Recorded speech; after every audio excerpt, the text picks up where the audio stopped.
What's up, everybody? So today is basically going to be my flu game. Was out in Dallas for the Shrine Bowl and in Mobile for the Senior Bowl, and got back Saturday morning and the COVID lollipop came up positive. So this is the third time I've been sick in 5 weeks. It's been delaying content and all that stuff. It's reaching a point where you boys just got to push through. So we are doing a mock draft here today. Had a great time out for these showcase events. A lot of you guys probably watched my first mock draft, covering the NFL year round. It's tough to hop in January and really be up to date on kind of how the draft is shaping up, how these prospects look and who they are, frankly. But just having a week out there, not just seeing these guys in person, taking some time to do some evaluations myself, but talking to all the amazing minds in the industry, picking their brains on what they've seen with so many of these guys, including the first rounders that weren't out there in attendance for the Shrine and Senior Bowl. Definitely have taken a jump in my understanding of the 2025 NFL draft, so going to be a really fun mock draft here. Let's go ahead and just get started.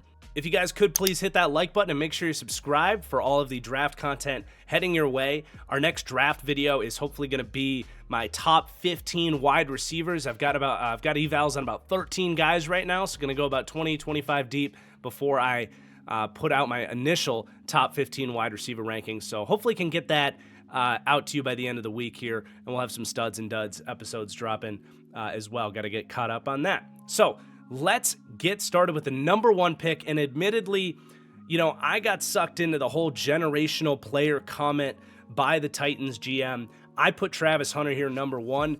I've reached the point where I actually don't think they're going to go Travis Hunter here. I think this is either going to be Abdul Carter to give them a much needed edge rusher.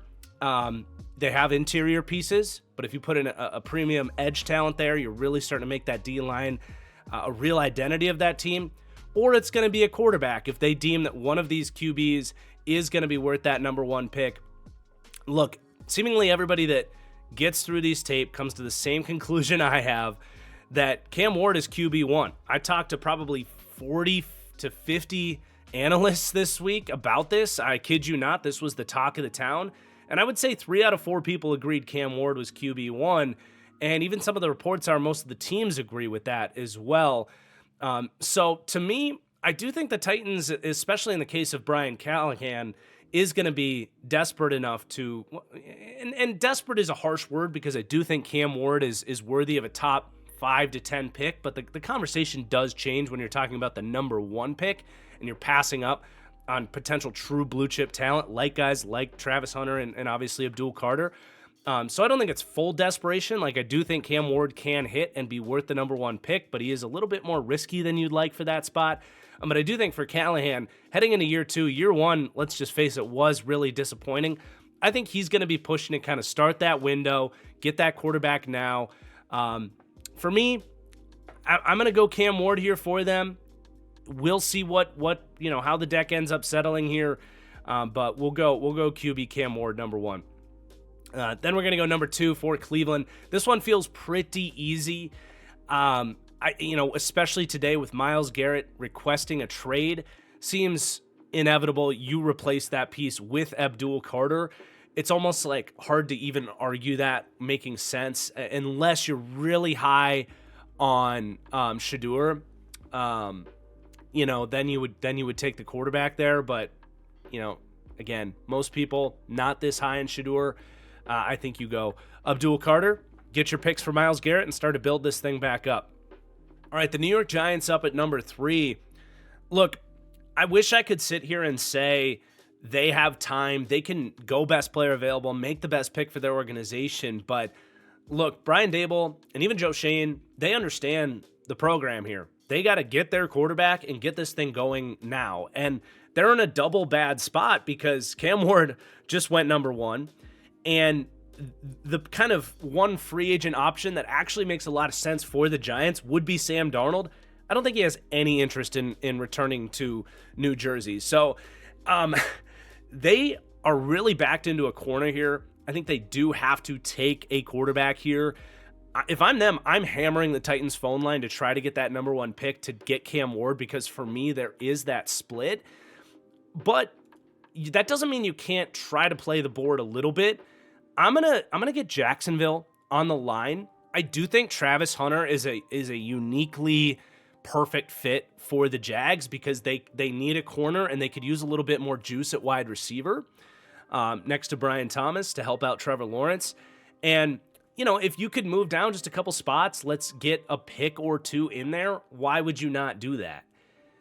I don't think this has to be a crazy trade for Jacksonville. Maybe they throw in the 88th pick that they got from Minnesota there in the trade down where they ended up getting Brian Thomas last year, and then let's grab a future fourth.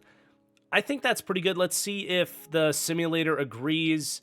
Yeah, I think that's a pretty good trade right there. So Jags come up for Travis Hunter, someone that will play two ways for them, the sort of generational prospect, if you will, in that sense. And the Giants walk away without getting complete egg on their face here. For the Patriots, this pick is especially easy with Carter and Hunter off the board. Tet McMillan, I got a lot of flack on Twitter when I said, look, he reminds me of like Justin Jefferson's long-lost Hawaiian brother. I really think he has that smooth movement ability that you see from Justin Jefferson. Justin Jefferson, by the way, not necessarily the fastest guy on the field. He's fast, but I also think Tet McMillan is sneaky fast too. But the way they move, and of course the ball skills, there are some similarities in their game. And I'm not trying to, really oversell prospects and be hyperbolic. It's just that I really am that high on Tet McMillan. I think he's a legit blue chip prospect. I've got him stacked up behind like where I had Malik Neighbors last year, who you guys remember I had insane praise for. So this is pretty easy for me. I love the way he fits with Drake May. They really whiffed, in my opinion, on those wide receivers they swung for last year. Should have just stayed put and took Ladd McConkey. But love the Tet pick for the Patriots at 4. Then, of course, the Giants. We set the board for this one. It's going to be Shedeur Sanders here. Not as high as I'm comfortable taking Shedeur, but at least you played the board a little bit, and maybe you can get him a little bit more help with that extra third-round pick. Then the Raiders at number 6. This comes down to what kind of conversations you're able to have with Max Crosby. Does he want to come back and be a part of this sort of rebuild here? If not, you really got to start thinking about edge here because Malcolm Kuntz is also a pending free agent. Tyree Wilson just has not been a hit for them, unfortunately. But if you're bringing Crosby back, I do think you could take a guy like Mason Graham, and man, you try to get Malcolm Kuntz back. All of a sudden, that D-line is really an elite strength of this team. You put him right next to Christian Wilkins. Right now, it's you line up against that team, and we didn't get to see too much of this because Wilkins basically missed the whole season, but you can basically line up and say, let's try to run away from Christian Wilkins and Max Crosby, who typically line up on stage right, defenses left, but you put Mason Graham out there next to Christian Wilkins, all of a sudden, like, that's becoming more of an impenetrable wall. Jesus, told you it was the flu game. But you get what I'm saying, an elite strength for this team to really build that defense around. And I do think this team can really just go best player available because I do think they're going to be looking at this as a multi-year rebuild under Pete Carroll. So I like that. We're going to go trenches for the Raiders at 6. Then the Jets at pick number 7, kicking themselves. They don't get to go Mason Graham. My apologies, Jets fans. I said Sheldon Rankins instead of Quinnen Williams. Last mock draft, lost a lot of people thinking that I didn't know who Quinnen Williams was. Nope, just total brain fart moment. But yeah, you'd love to get someone like Mason Graham on the Jets. You're just going to have to pivot here a little bit. I actually really like Will Johnson for the Jets. DJ Reed is a pending free agent, and that's going to make that second corner spot actually a gaping hole for the Jets. And we saw Aaron Glenn really invest in that corner spot last offseason. He's a guy that wants to blitz and leave these corners on an island. Maybe they do bring DJ Reed back in free agency. That would obviously change this pick here. But I definitely think Will Johnson is a fit. You've got the D linemen, you've got linebackers. I mean, that really rounds that defense back into form, and Aaron Glenn can just hit the ground running without any kind of gaping holes there. I think that's just as much of a fit as Mason Graham, frankly. So we're gonna take Will Johnson off the board for the Jets at 7. All right, the Carolina Panthers up at number 8. I went Luther Burden for them in our last mock. I do like Luther Burden a lot. I wouldn't be afraid to make that pick again. I will say, if the phone is ringing, I would definitely move down for Carolina because I actually like the receivers and edge players in this 10 to 20 range, to the point that I'm willing to lose one guy and take another guy if that makes sense. But thinking about it, I don't think anybody's really trading up for a running back, especially like the Cowboys might be willing to do it, but they just have a lot of holes. And I don't think they're really in a position to give up picks right now. Indy maybe would move up for the tight end. Realistically, I don't know if Chris Ballard's going to be that aggressive. He's just not a very aggressive GM. Those would be the two teams I'm kind of thinking might move up here. So I don't know that trade is necessarily there, but I do like the Panthers really constantly as a trade down team because they basically need, 9 players on defense? No less than 7 in terms of starters, not to mention another playmaker. So I think we are going to have to stick and pick for the Panthers. I think it just comes down to who do you like more between these top edge rush options and your top wide receiver options. Full disclosure, I haven't dove into the tape on these edge guys. I do like Mike Green. 8 feels a little bit rich. Ended up playing at Marshall, got kicked out of that Virginia program. I like him in the 10 to 20 range. 8's a little rich. James Pierce Jr. did play a game at Bank of America Stadium. I was at that game in person, actually, the Dukes Mayo Classic. I think that's a very good fit. You pair him opposite of Clowney. But personally, I think I am going to, at least for now, stay on the Luther Burden train at number 8 for Carolina.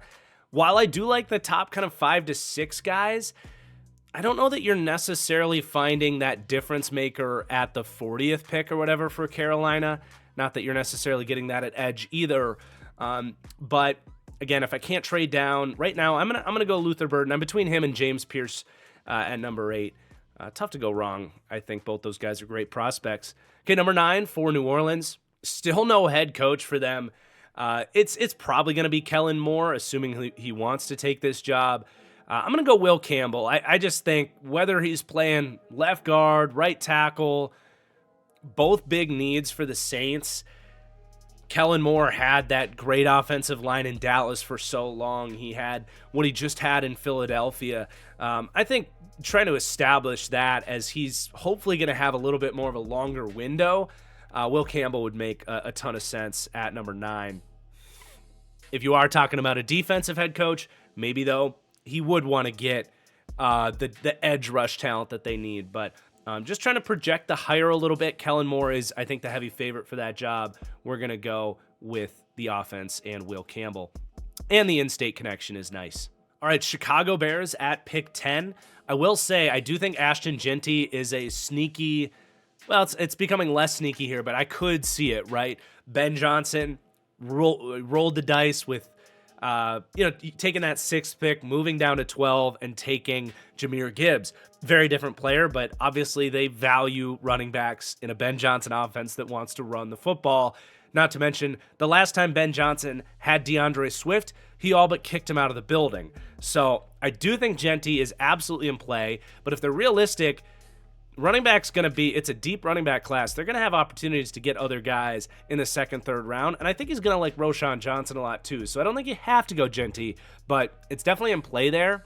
I do think with none of the other edges coming off the board yet, with Abdul Carter going obviously early, that number 2 edge spot is a gaping problem for the Chicago Bears. I think they're a sneaky team, by the way, to, you know what, guys? Let's do this. Let's have some fun. Let's make this the Myles Garrett destination. If you're the Bears and you're trying to win right now, instead of taking an edge at 10, why not make this the signature piece in that Myles Garrett trade? You can really jump the gun on teams picking in the 20s because you're going to make a massive appeal to the Browns to get this much of a premium asset as opposed to those late firsts that are much more of dart throws. And in the case of Myles Garrett, I'm willing to go to Chicago. I think you've got the big market, the defensive legacy, right? There is still a reputation about being a superstar defensive player in Chicago that carries weight for someone like Myles Garrett.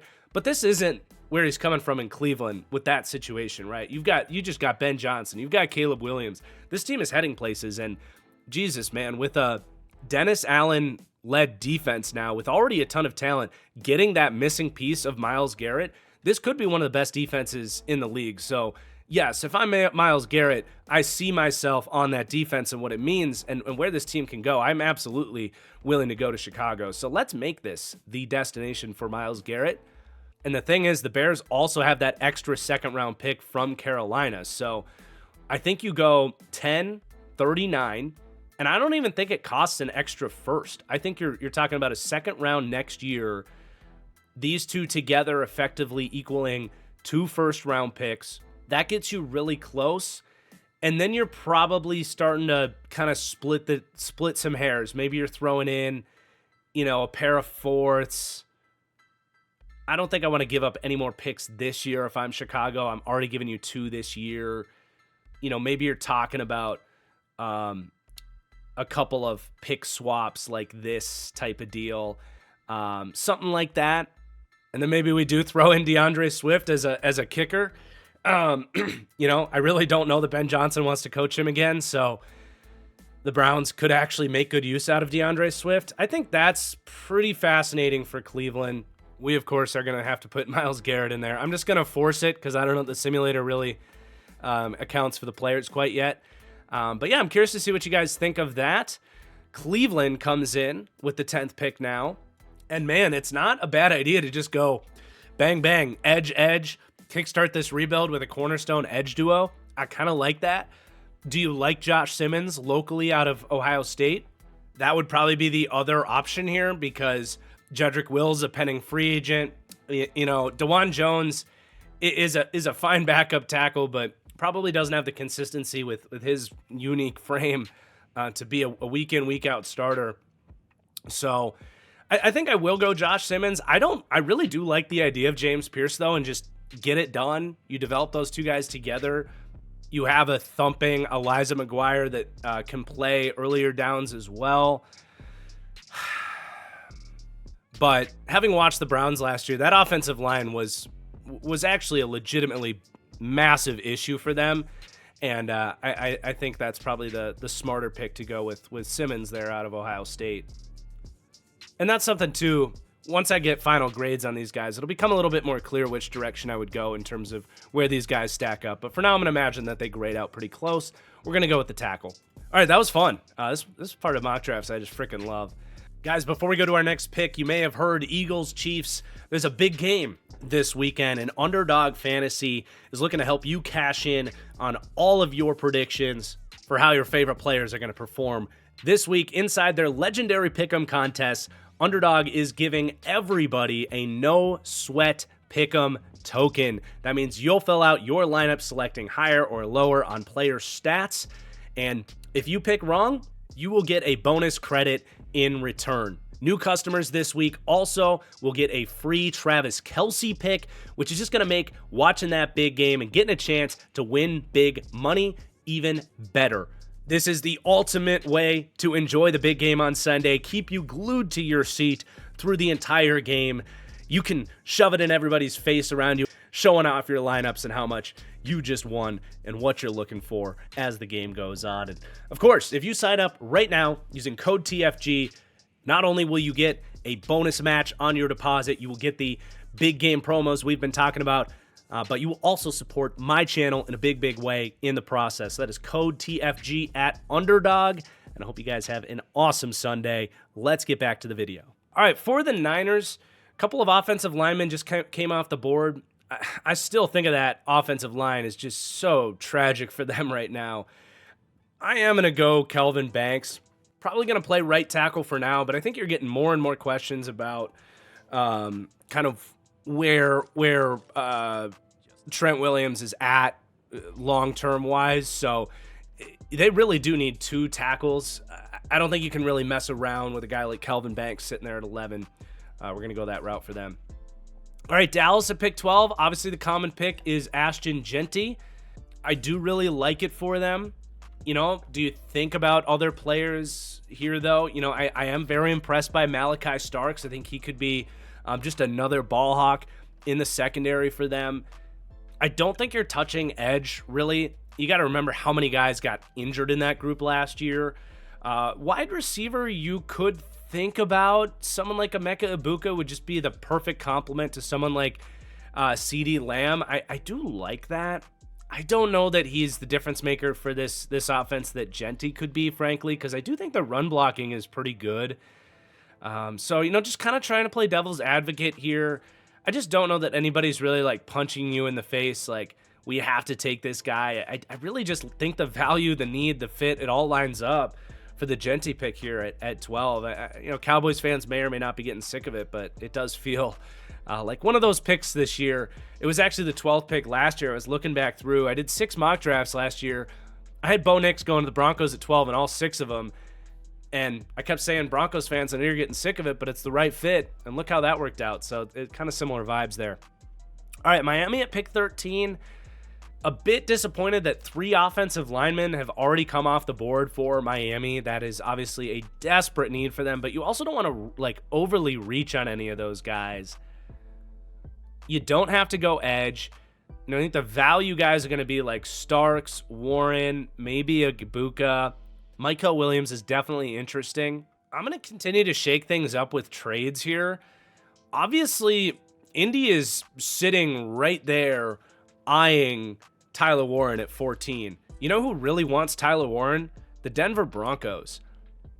And if you're Miami, you can fall down to 20 and still address trenches there. I think you're probably not going to see another offensive lineman come off the board that you're horrified of going off the board here. So let's get on the phone and make our 3rd trade of this mock draft. We're going to get pick 20, and I think you can probably get 52 if you throw something back. Maybe throw in the 114th pick back. In future mocks, I will have like the updated, I think Brad Spielberger maybe has like a more modern trade chart, but I've done this for a long time. I think this gets you pretty close. It's a pretty simple trade, mutually beneficial. So we're going to do that.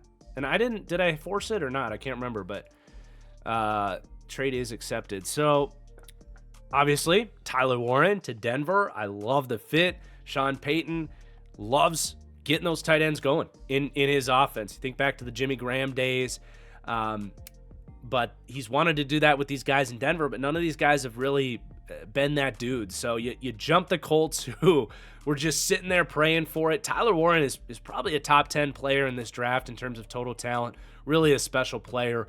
I don't think this is going to be the same deal when Denver traded up for more of the speedy, more project Noah Fant.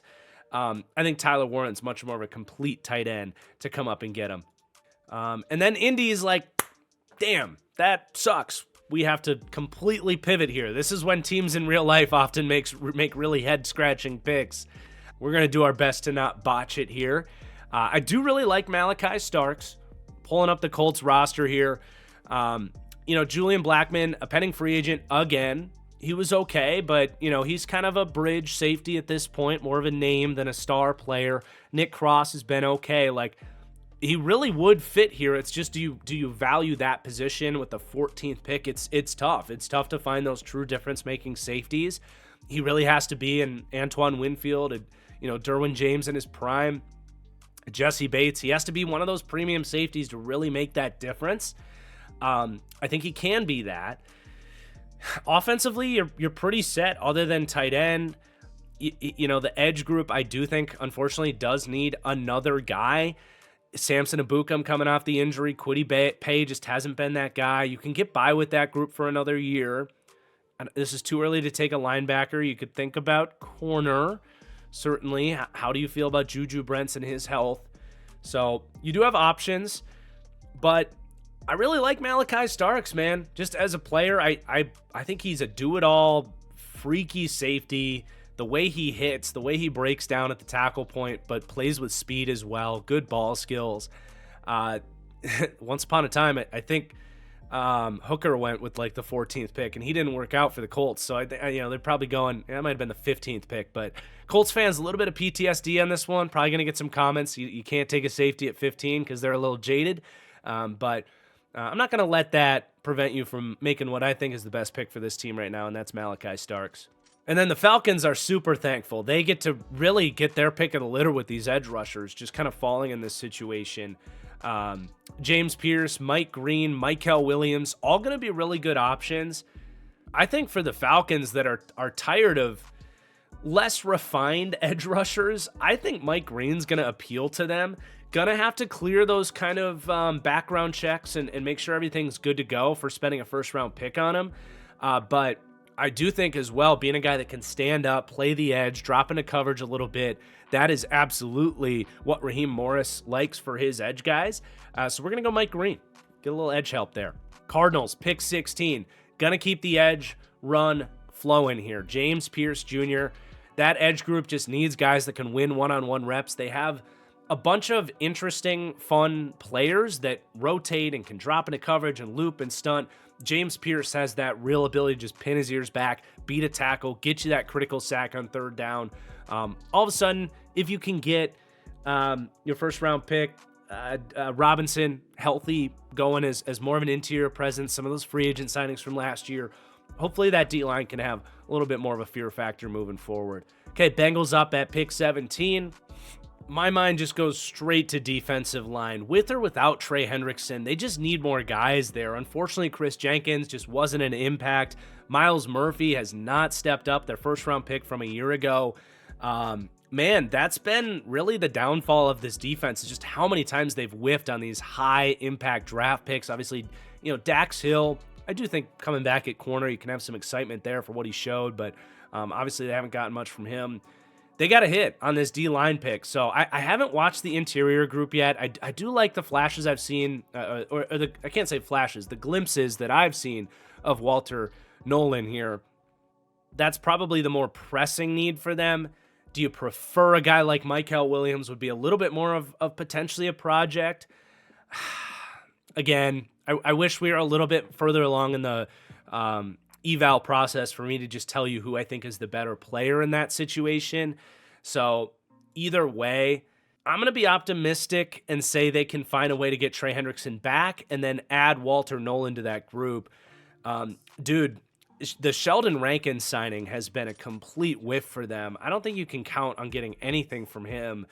Walter Nolan's probably in a similar breath as kind of a two-way, three-down defensive tackle. We'll go with him out of Ole Miss. All right, the Seahawks up at pick 18. This may or may not be a surprise, but Gray Zabel off the board at pick 18.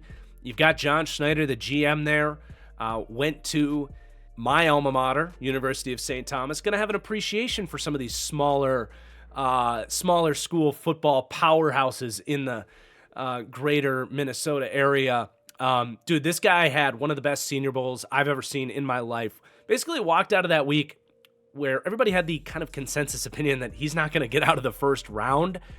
Even heard some whispers, you kind of get these, a scout maybe talks to a media member and that media member tells you, even heard some whispers about teams that were hoping to get Gray Zabel at the top of the second. They're setting their eyes elsewhere.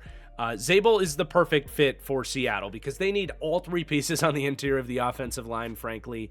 The dude even has tackle experience. He's really the perfect fit for what Seattle needs.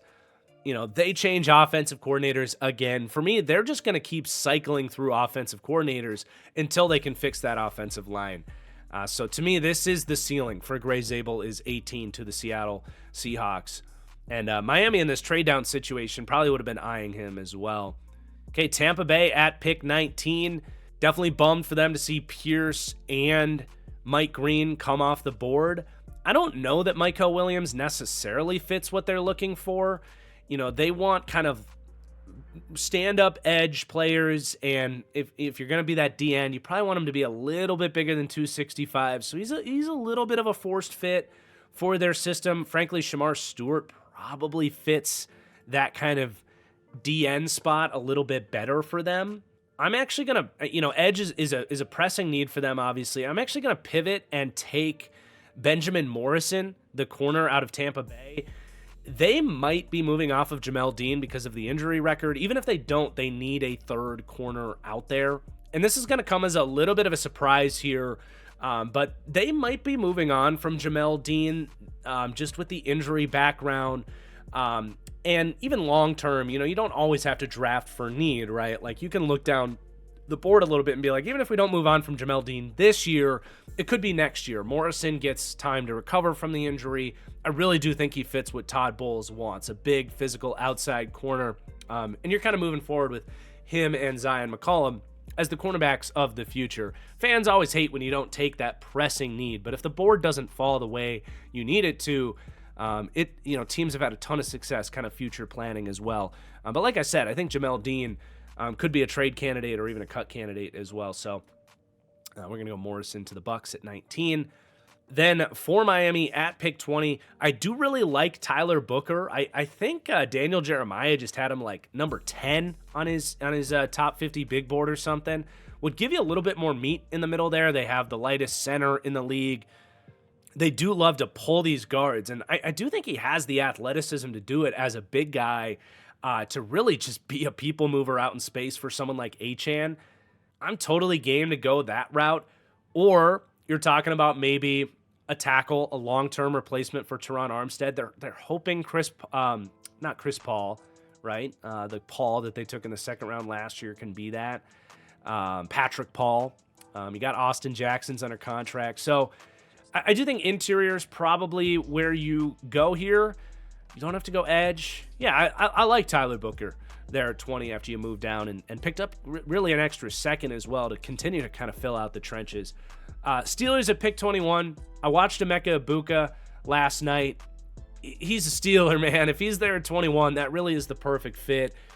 They, I think, kind of feel like they maybe missed on Roman Wilson a little bit. Minor draft victory for me. I remember people were surprised I had him more as a third round, outside the top 10 type of guy last year. I don't know, man. Just a weird year where even when he got healthy at the end of the year, he was a healthy scratch. At this point, if you get anything from him, that's great. But and even George Pickens can be a little bit week to week. He's a little bit more of a one-dimensional receiver, right? You kind of just have to stick him outside and run the vertical route tree. Egbuka gives you that guy that's going to run these crossing routes off of play action in Arthur Smith's system. Excellent run after catch threat, can get open early. Just an absolute rock star fit for the Steelers at 21. Then we got the Chargers at pick 22. I do really like the Colston Loveland in this scenario. I think in a lot of scenarios you're going to see Warren come off at 14 and Loveland maybe come off at 20. But to reunite Loveland with Harbaugh here, if he's there, it's kind of a no-brainer. I really think that receiving tight end in Greg Roman's offense is a huge missing piece. We saw them, do some fun stuff with Smart. I can't even think of Stone Smart, certainly, but do you really view him as a real starter for you? Boy, Loveland really is the perfect fit here, even more so than taking a wide receiver, in my opinion. So we'll go Loveland. Then we got Packers up at 23. Well, we know who Brian Gutekunst is picking, Michael Williams. You see a freaky Georgia defender, he just can't resist. But let's discuss maybe a more rational option for them. Another guy I watched last night, Matthew Golden out of Texas. This is the type of wide receiver, first-round wide receiver, that I do think the Packers would be willing to take, a guy that does actually have legitimate number one alpha potential. He's got enough size for them, 6 foot, 195. I like Matthew Golden. I think he's a little bit more on the raw side. Just, sometimes he runs a route and it's like, holy shit, that looks like a 5-year vet snapping off a dig. But Texas asked him to do a ton of stuff. He transferred in from Houston. And some of his routes, there was just a little bit of wasted movement. Needs to learn how to hand fight a little bit better. There's some stuff missing in his game, but it's all there. The movement skills are incredible. Some of the spectacular catches. I don't know if the Packers would do it. It's been a long, long run of them not taking first-round wide receiver. But to me, this is some of the juice that offense needs. And I like a lot of these second-round wide receivers, but that just gives you a little bit more of what they already have with just steady, high-floor players. Golden's a little bit more of that swing for the fences, and he is their type. They love athleticism. They love 21-year-old guys. This, to me, could be a Packer at 23. Vikings at pick 24. unfortunately for them, a couple of the top interior offensive line guys have come off the board. Armand Membo could be that guy, and I'm actually going to have him come off the board. You take the tackle, slide him inside, either left guard or right guard. It's a no-brainer. If you like an interior offensive line, I think the Vikings have to go that route in the first round. It's a tough position to land in free agency. We'll see what direction they kind of go in free agency if they fill out that group with veterans. But it is probably the biggest gaping hole that any contending team has, is the Vikings' interior offensive line. Well, them in Seattle, kind of the same deal. But if JJ McCarthy is going to be your starter next year, you can't have that pocket giving up interior pressure. Really, the way that it was in the last few games for Sam Darnold, it's going to be a mess. So you got to address that spot. Texans up at pick 25. Another team that has to be thinking about offensive line here.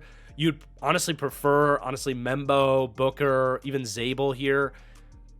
That's another reason why Zabel, I think, is a lock to go first round, because you got so many teams that need interior offensive line help. They're a little bit weird for tackle because they drafted Blake Fisher in the second round last year. It wasn't pretty. It really wasn't. He looked very raw, not ready. That's going to come down to them. Do they want to bank on him taking that leap? They spent a late second round pick on him.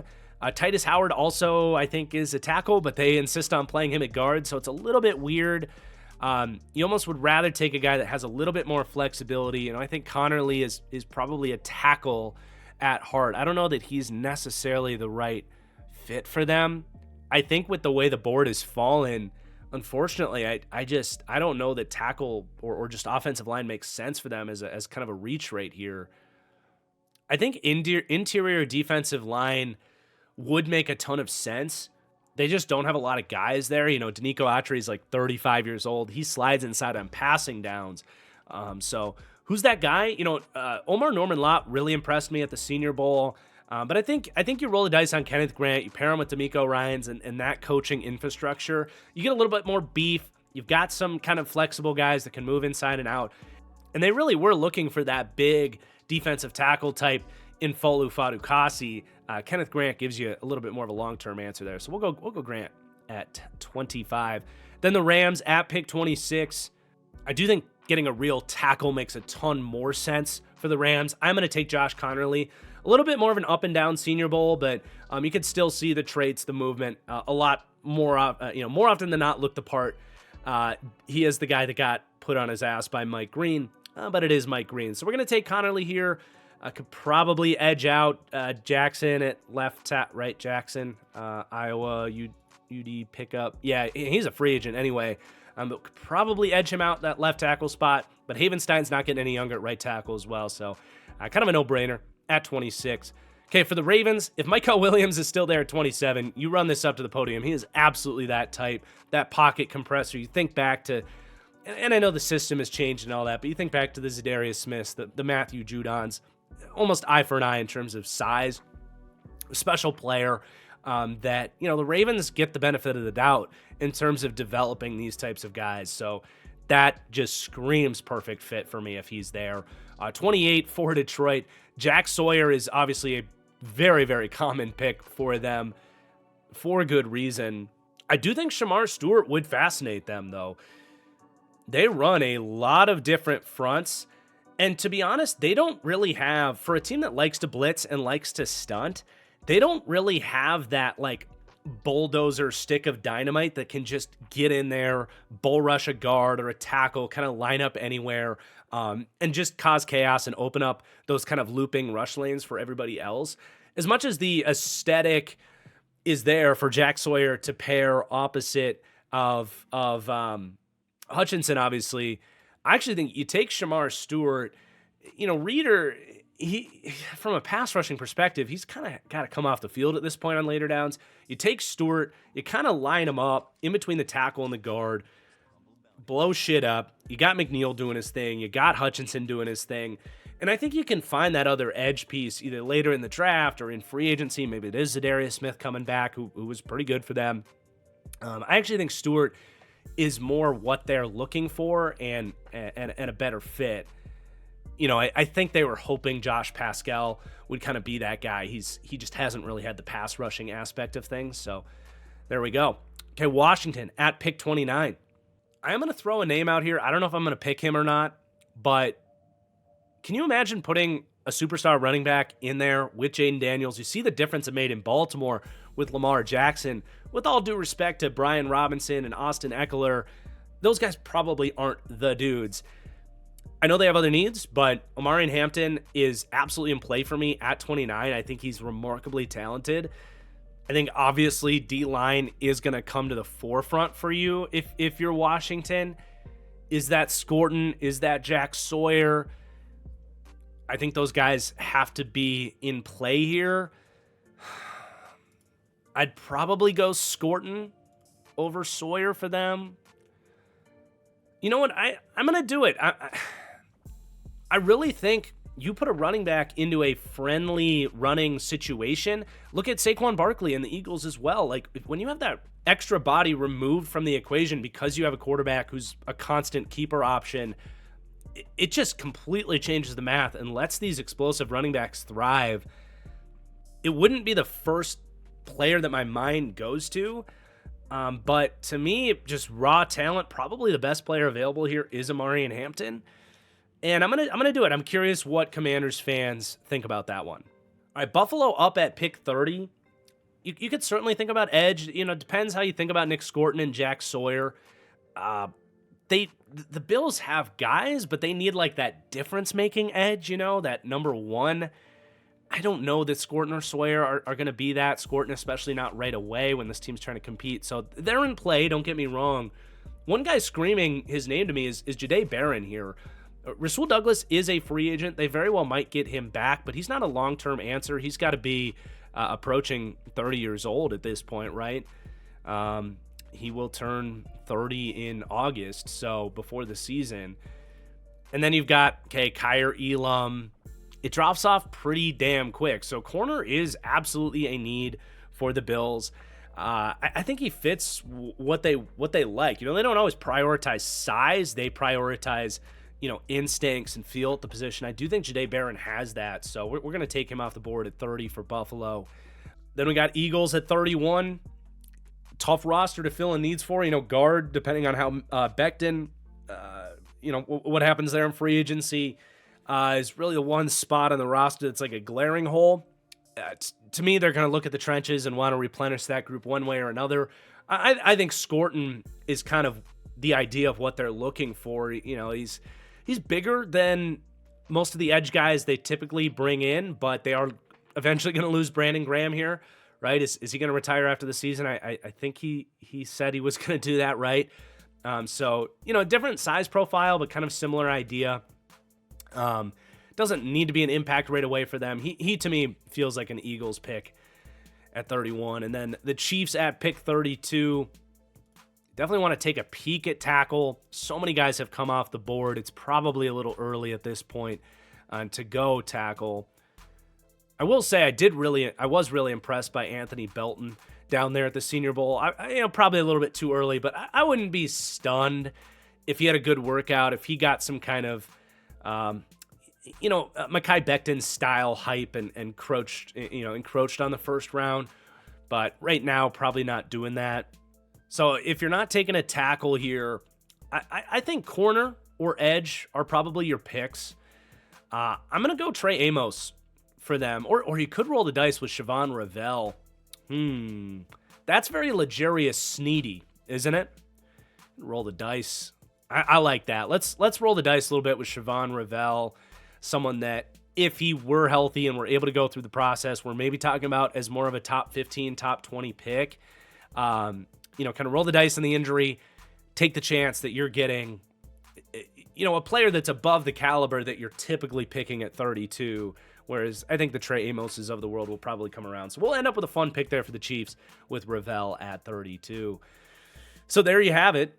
Shout out to PFF for the simulator here. Shout out to Trevor for all the good work he's doing with this simulator and the evals as well.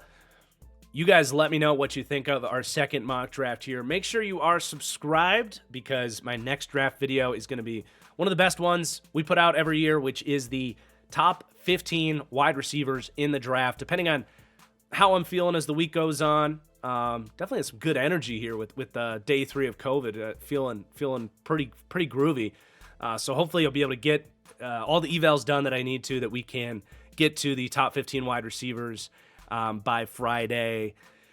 I probably won't put it out on Saturday because that's a little too close to the Super Bowl. So I'll probably want to spread it out to at least Monday or Tuesday for that if we don't get it done by Friday. But anyway, it is coming.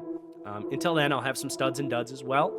Lots of stuff coming on the content. I'm done talking. Thank you for watching. Let me know what you think down below. Hit that like button.